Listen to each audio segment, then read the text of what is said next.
નમસ્તે વિદ્યાર્થી મિત્રો, ઓમ ટ્યુશન ક્લાસીસના ઓનલાઈન લેક્ચરમાં આપનું હાર્દિક સ્વાગત છે। આજે આપણે સામાજિક વિજ્ઞાન ધોરણ 10 એમાં ગુજરાતના સાંસ્કૃતિક વારસાના સ્થળો અને ભારતમાં વિવિધ પ્રજાતિ એના વિશે માહિતી મેળવીશું। તો પ્રથમ જોઈએ તો કે પહેલા સાંસ્કૃતિક વારસાના સ્થળો છે। શું છે? ગુજરાતના સાંસ્કૃતિક વારસાના સ્થળો। પહેલું છે લોથલ। તો લોથલ ક્યાં આવેલું છે? અમદાવાદ। લોથલ અમદાવાદના ધોળકા તાલુકામાં સરગવાલા ગામ પાસે આવેલું છે। લીંબડી ભોગાવ અને સાબરમતી નદી કિનારે આવેલું છે। મનુષ્યના વસાહતના 3 સ્તર મળી આવેલા છે। જહાજ લગાડવાનો ધક્કો કે ડોકયાર્ડ અહીંયા આવેલું છે અને ભારતનું આ એક પ્રાચીનતમ અને સમૃદ્ધ વેપાર માટેનું આંતરરાષ્ટ્રીય બંદર હતું। મુનસર તળાવ વિરમગામ અમદાવાદમાં આવેલું છે। ભિનર દેવીના કહેવાથી સિદ્ધરાજ જયસિંહ દ્વારા આને બંધાવવામાં આવ્યું હતું। જામા મસ્જિદ તો કે અમદાવાદમાં આવેલી છે। ઝુલતા મિનારા એ પણ અમદાવાદ। સીરી સૈયદની જાળી અમદાવાદ કલાત્મક ક્ષેત્રે બહુ ઉત્કૃષ્ટ નમૂનો છે। હટીસીના દેરા એ પણ અમદાવાદમાં આવેલા છે। કાંકરિયા તળાવ કાંકરિયા કાર્નિવલ અમદાવાદમાં થાય। પતંગોત્સવ પણ ક્યાં થાય? અમદાવાદ। તો બધી જ વસ્તુ કયા જિલ્લામાં આવેલી છે? અમદાવાદમાં આવેલી છે। એના પછી નેક્સ્ટ વાત કરીએ તો કીર્તિ તોરણ। કીર્તિ તોરણ ક્યાં આવેલું છે? વડનગર। પણ વડનગર જિલ્લો કયો? મહેસાણા। તાનારીરી મહોત્સવ ક્યાં થાય? વડનગર જિલ્લો મહેસાણા। મોઢેરાનું મંદિર મોઢેરા જિલ્લો મહેસાણા। મોઢેરાનું સૂર્ય મંદિર ભીમદેવ સોલંકી પ્રથમ દ્વારા 1026માં બનાવવામાં આવેલું હતું। નાગર શૈલીમાં બન્યું હતું। પૂર્વ દિશામાં પ્રવેશ દ્વાર છે। સૂર્યની બહાર વિવિધ મૂર્તિઓ આવેલી છે। મંદિરમાં જે મુગટ ગર્ભગૃહ છે એમાં જે સૂર્યની પ્રતિમા છે એના મધ્યમાં મુગટ છે। એ મુગટના મણી પર પ્રથમ કિરણ પડે છે એટલે આખું મંદિર પ્રજ્વલિત થઈ જાય છે। મંદિરની આસપાસ 108 નાના નાના શિવના કુંડ છે। સવાર અને સાંજે દીવા કર્યા હોય એવું નયનરમ્ય આપણને આંખોને ગમી જાય એવી રોશની અહીંયા જોવા મળે છે અને સોલંકી યુગમાં એને પ્રોત્સાહન મળ્યું હતું। બહુચરાજીનું મંદિર બહુચરાજી મહેસાણામાં આવેલું છે। મીરાદાતાર ઉનામાં એ પણ મહેસાણા। તો આ બધી જ વસ્તુ કયા? આ 5 વસ્તુ મહેસાણા જિલ્લામાં આવેલી છે। ધોળાવીરા કચ્છ જિલ્લાનું ખદીર બેટ કચ્છનું નાનું રણમાં આવેલું છે। રણોત્સવ ક્યાં થાય? એ કચ્છમાં। તો આ 2 કયા જિલ્લામાં? તો કચ્છમાં આવેલા છે। એના પછી સમ્રાટ અશોકનો શિલાલેખ ક્યાં આવેલો છે? જુનાગઢમાં। મોહમ્મદ ખાનનો મકબરો પણ ક્યાં આવેલો છે? જુનાગઢમાં। પછી દ્વારકાધીશનું મંદિર દેવભૂમિ દ્વારકા જિલ્લો। જગતગુરુ શંકરાચાર્યની શારદાપીઠ એ પણ દેવભૂમિ દ્વારકા જિલ્લામાં આવેલી છે। એના પછી નેક્સ્ટ આગળ જોઈએ રુદ્ર મહાલય। રુદ્ર મહાલય ક્યાં આવ્યું? સિદ્ધપુર। પણ સિદ્ધપુરનો જિલ્લો પૂછાય તો કયો જિલ્લો આવશે? પાટણ। સહસ્ત્રલિંગ તળાવ ક્યાં આવેલું છે? પાટણ। પછી પારસી અગિયારી તો નવસારી। પારસી અગિયારી ક્યાં છે? નવસારી। રાજમહેલ ક્યાં આવેલો છે? વડોદરા। પાલીતાણા તો ભાવનગરમાં આવેલું છે શેત્રુંજય પર્વત ઉપર। જૈન ધર્મના સૌથી વધુ મંદિર પાલીતાણામાં છે। 863 મંદિરો આવેલા છે।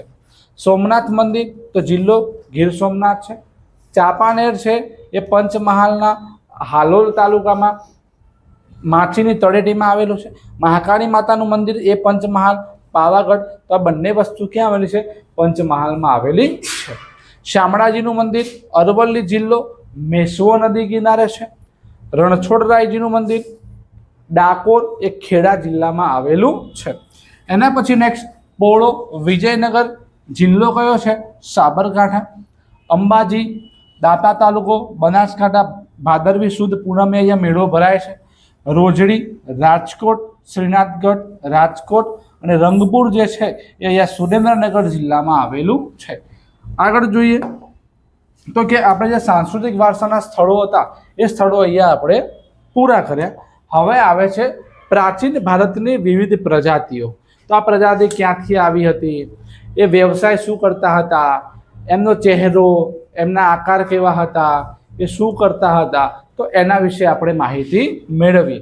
તો ભારતની પ્રાચીન પ્રજાતિ પહેલું જોઈએ ઓસ્ટ્રેલોઇડ પ્રજા। કઈ પ્રજા? ઓસ્ટ્રેલોઇડ પ્રજા। આ પ્રજા ભારતમાં ક્યાંથી આવી? તો અગ્નિ એશિયામાંથી આવ્યા। ક્યાંથી આવ્યા લોકો? અગ્નિ એશિયા। પણ સર અગ્નિ એશિયા એટલે કયો ખૂણો? એ તો ખબર નથી। તો અહીંયા જુઓ આ કઈ દિશા કહેવાય? ઉત્તર। આ કઈ દિશા કહેવાય? દક્ષિણ. આ કઈ દિશા છે? પૂર્વ. અને આ કઈ દિશા છે? પશ્ચિમ. હવે આ જે ભાગ પડે છે બે, એમાં એક સૂત્ર યાદ રાખવાનું છે, આ ન વા ઈ. ક્યાંથી મૂકવાનું? અહીંયાથી મૂકવાનું છે. આ ન વા ઈ. હવે શું કીધું અહીંયા કે ઓસ્ટ્રેલિયન પ્રજા ભારતમાં ક્યાંથી આવી? અગ્નિ એશિયામાંથી આવી. ક્યાંથી આવી? અગ્નિ એશિયામાંથી. તો આ જે ખૂણો છે અગ્નિ છે, આ જે ખૂણો છે નૈઋત્ય દિશા, આ વાયવ્ય દિશા અને આ ઈશાન દિશા. તો કે અગ્નિ એશિયામાંથી આ પ્રજાતિ ક્યાં આવી? ભારત. અને અગ્નિ ખૂણો એટલે દક્ષિણ પૂર્વ ખૂણો કહેવાય. તો એશિયા ખંડનો અગ્નિ એટલે કે દક્ષિણ પૂર્વમાંથી ઓસ્ટ્રેલિયન પ્રજા ક્યાં આવી? ભારતમાં આવી. એમનો રંગ કેવો હતો? શ્યામ. કદ કેવું હતું? ટૂંકું હતું. માથું તો લાંબુ અને પહોળું એમનું માથું હતું. નાક એમનું ચપટું હતું. આર્યોએ એમને કયું ઉપનામ આપ્યું? નિષાદ ઉપનામ આપ્યું. આ પ્રજાતિના લક્ષણો ભારતમાં કયા કયા સ્થળે જોવા મળે છે? તો કોલ અને મુંડા જાતિમાં, અસમની ખાસી પ્રજાતિમાં, નિકોબારમાં, પછી બ્રહ્મદેશ એટલે હાલનું કયું દેશ? તો મ્યાનમાર. તો આટલે સુધી ભારત છે અને એક બીજો દેશ મ્યાનમારમાં આ પ્રજાતિ જોવા મળે. શ્યામ વર્ણના હોય, ટૂંકા હોય, લાંબુ ને પહાડું માથું હોય, ચપટું નાક હોય. તો આ પ્રજાતિ આપણને આટલા સ્થળે જોવા મળે છે. વ્યવસાય શું કરતા હતા? માટીના વાસણ બનાવતા હતા, ખેતી કરતા હતા, સૂતરાઓ કાપડ ઉપર વણાટ કામનું કાર્ય કરતા હતા. આ વાત થઈ આપણને ઓસ્ટ્રેલિયોઇડ પ્રજાતિનું. અને ઓસ્ટ્રેલિયોઇડ પ્રજાતિનું ઉપનામ છે નિષાદ. શું ઉપનામ છે? નિષાદ એમનું ઉપનામ છે. નેક્સ્ટ, નેગ્રીડો. નેગ્રીડોના બે ઉપનામ છે. એક હપ્સી કહેવાય, બીજું એને નિગ્રો તરીકે આપણે ઓળખીએ છીએ. પ્રાચીન નિવાસી, તો પ્રશ્ન પૂછે કે ભારતના પ્રાચીન નિવાસી કોણ? તો નેગ્રીડો એ ભારતના પ્રાચીન નિવાસી તરીકે ઓળખવામાં આવે છે. તો બીજો પ્રશ્ન થાય, ભારતના નિવાસી કોણ? તો નેગ્રીડો. પણ પ્રાચીનતમ પ્રજા કઈ? તો દ્રવિડો. પ્રાચીનતમ એટલે જૂની પ્રજા હોય તો દ્રવિડો, અને નિવાસી કહે તો નેગ્રીડો. આટલું યાદ રાખવાનું છે. આ નેગ્રીડો ભારતમાં ક્યાંથી આવે? તો આફ્રિકા ગયા, આફ્રિકાથી બલુચિસ્તાન ગયા, અને બલુચિસ્તાનથી આ લોકો ક્યાં આવ્યા? ભારત આવ્યા. આ નેગ્રીડોનો વર્ણ કેવો છે? શ્યામ. એમની ઊંચાઈ કેટલી છે? 4 થી 5 ફૂટ. અને માથામાં વાળ કેવા છે? વાકડિયા. અહીંયા કાસ્કો નાખો, અહીંયા નીકળે નહીં. આગળ જોઈએ. હવે આવ્યું દ્રવિડો. કોણ આવ્યા? દ્રવિડો. તો મોહેન્જોદડોમાં સિંધુ સંસ્કૃતિના સર્જક તરીકે કોને ઓળખવામાં આવે છે? દ્રવિડોને. પાષાણ યુગમાં સીધા વારસદાર તરીકે કોને ઓળખવામાં આવે છે? દ્રવિડોને. દ્રવિડો મૂળ કઈ દિશામાંથી આવ્યા? ઉત્તર દિશામાંથી આવેલા છે. કોઈ સ્પેસિફિક દેશ એમાં ઉલ્લેખ કરેલો નથી. માતૃરૂપે કોની પૂજા કરતા હતા? પાર્વતી માતાની. પિતૃરૂપે પરમાત્મા એટલે કે ભગવાન શિવની પૂજા કરતા હતા. કોની પૂજા? તો પશુ પૂજા અને પ્રકૃતિની પૂજા કરતા હતા. એટલે પહાડો, સૂર્ય, નદી એની અને વૃક્ષો એની પૂજા કરતા હતા. દ્રવિડોના જે મૂળ દેવ છે એ દેવને કોને સ્વીકારી લીધા? આર્યોએ સ્વીકાર્યા હતા. લગ્ન સંબંધો, તો આર્યો અને દ્રવિડોના લગ્ન આંતરજ્ઞાતીય લગ્ન સંબંધો જોવા મળે છે. દ્રવિડોમાં કઈ કુટુંબ પ્રથા પ્રચલિત હતી? માતૃમૂલક કુટુંબ પ્રથા પ્રચલિત હતી. દ્રવિડો કયો વ્યવસાય કરતા હતા? કાંતવું, વણવું, રંગવું, હોળી, તરાપા જેવા વ્યવસાય કરતા હતા. પણ આર્યોનું પ્રભુત્વ ઉત્તર ભારતમાં વધી ગયું એટલે હવે દ્રવિડોને દક્ષિણ ભારતમાં જવું પડ્યું. એટલા માટે દ્રવિડ ઉત્તર ભારતમાંથી ખસીને ક્યાં આવ્યા? દક્ષિણ ભારતમાં. અને એ વખત દ્રવિડોની કુલ 4 ભાષા આપણને જોવા મળે છે. પહેલી છે તમિલ, બીજું તેલુગુ, ત્રીજી કન્નડ, ચોથી મલયાલમ. એમાં દ્રવિડ કુળની કુલ 4 ભાષામાંથી સૌથી જૂની કોઈ ભાષા હોય તો એ તમિલ ભાષા છે. નેક્સ્ટ જોઈએ, મોંગોલોઇડ. તો મોંગોલોઇડ પ્રજા ભારતમાં ક્યાંથી આવી? ઉત્તર પશ્ચિમ ચીનમાં ગયા, ચીનમાંથી એ લોકો તિબેટમાં ગયા, અને તિબેટમાંથી એ લોકો ક્યાં આવ્યા? ભારત આવ્યા. ભારતમાં આપણને મોંગોલોઇડ પ્રજા ક્યાં જોવા મળે? તો એક અસમ રાજ્યમાં, એક સિક્કિમ રાજ્યમાં અને પૂર્વ બંગાળમાં આપણને આ મોંગોલોઇડ પ્રજાતિ જોવા મળે છે. આ મોંગોલોઇડ પ્રજાતિનો કલર એટલે વર્ણ કેવો હતો? પીળો હતો. ચહેરો કેવો હતો? ચપટો હતો. એમના ગાલ કેવા હતા? ઉપસેલા. ગાલ ઉપસેલા, ચહેરો ચપટો, આંખો બદામ આકારની હતી અને એમનું ઉપનામ છે કિરાત. કેમ ઉપનામ કિરાત છે? તો પીળા વર્ણના હતા અને પીળા કલરના હોવાથી એમનું ઉપનામ પડ્યું કિરાત. નેક્સ્ટ, આર્ય. તો પ્રાચીન કાળમાં જે હિન્દુ હતા, હિન્દુને શું કહેવાય? આર્ય. આર્યની મુખ્ય વસ્તી ક્યાં રહેતી હતી? સપ્તસિંધુ નામના પ્રદેશની આસપાસ, જ્યાં 7 નદીઓનો સંગમ હતો એટલે સપ્તસિંધુ કહેવાય. અને સૌથી મોટી નદી હતી સિંધુ, એ નામ પડ્યું સપ્તસિંધુ. પ્રથમ આર્યની વસ્તી કયા ભારતમાં રહેતી હતી? વાયવ્ય ભારતમાં. હમણાં આપણે આગળ જોયું વાયવ્ય ભારત એટલે ઉત્તર પશ્ચિમ ભારતની વાત છે. તો વાયવ્ય ભારતમાં રહેતી હતી. કેટલી મોટી નદી હતી? 7 મોટી નદી હતી, નામ પડ્યું સપ્તસિંધુ પ્રદેશ.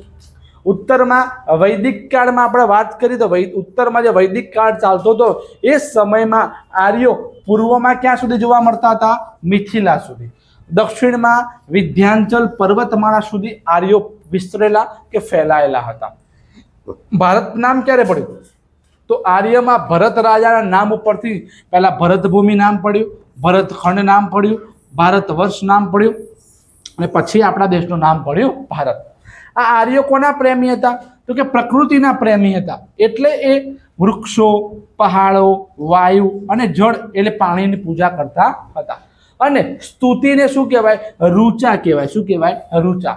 તો આ આર્યો વિશે માહિતી આપેલી છે. નેક્સ્ટ જોઈએ આપણે કે અલ્પાઇન, આર્મેનોઇડ અને ડિનારિક આ 3 ભારતમાં આવ્યા ક્યાંથી? તો એશિયામાં મધ્ય એશિયામાંથી ભારતમાં આવ્યા હતા. આ 3 પ્રજાતિના ગુણધર્મો સરખા, તો સરખા ભૌતિક ગુણધર્મો ધરાવે છે. એમનો વર્ણ, એમનો આકાર, એમનો ચહેરો, એમની ઊંચાઈ, એમના વાળ આ બધું સમાન હતું. અને આ 3 પ્રજાતિ ભારતમાં ક્યાં જોવા મળે? મહારાષ્ટ્રમાં, બંગાળમાં, ઓડિશામાં, ગુજરાતમાં આપણને આ 3 પ્રજાતિના લક્ષણો જોવા મળે છે. વિદ્યાર્થી મિત્રો, આ જે માહિતી છે શોર્ટકટ માહિતી છે. તમારે આના જે 2 માર્કમાં પ્રશ્ન પૂછાય ને તો ત્યારે તમારે આ રીતે નથી લખવાનું. કેવી રીતે લખવાનું છે? તો મોંગોલોઇડ પ્રજા ભારતમાં ઉત્તર પશ્ચિમ ચીનમાંથી તિબેટમાં ગઈ, તિબેટમાંથી ભારતમાં આવી હતી. ભારતમાં મોંગોલોઇડ પ્રજા આપણને અસમ, સિક્કિમ અને પૂર્વ બંગાળમાં જોવા મળે છે. આ મોંગોલોઇડ પ્રજાનો વર્ણ પીળો હતો, ચહેરો ચપટો હતો, ગાલ ઉપસેલા હતા, આંખો બદામ આકારની હતી અને પીળા વર્ણના હોવાથી એમને કિરાત ઉપનામ મળ્યું હતું. તો આ રીતે તમારે આખો પ્રશ્ન સમજાવવાનો છે. અહીંયા મેં તમને શોર્ટકટમાં માહિતી આપેલી છે. તો જો વિદ્યાર્થી મિત્રો આ વિડીયો આપણને પસંદ આવ્યો હોય તો આ વિડીયોને લાઈક કરજો. જે બીજા મિત્રો 10મામાં ભણે છે એના વિડીયો શેર કરજો અને આવા અવનવા વિડીયો જોવા હોય તો આ ચેનલને સબસ્ક્રાઈબ કરજો. અસ્તુ.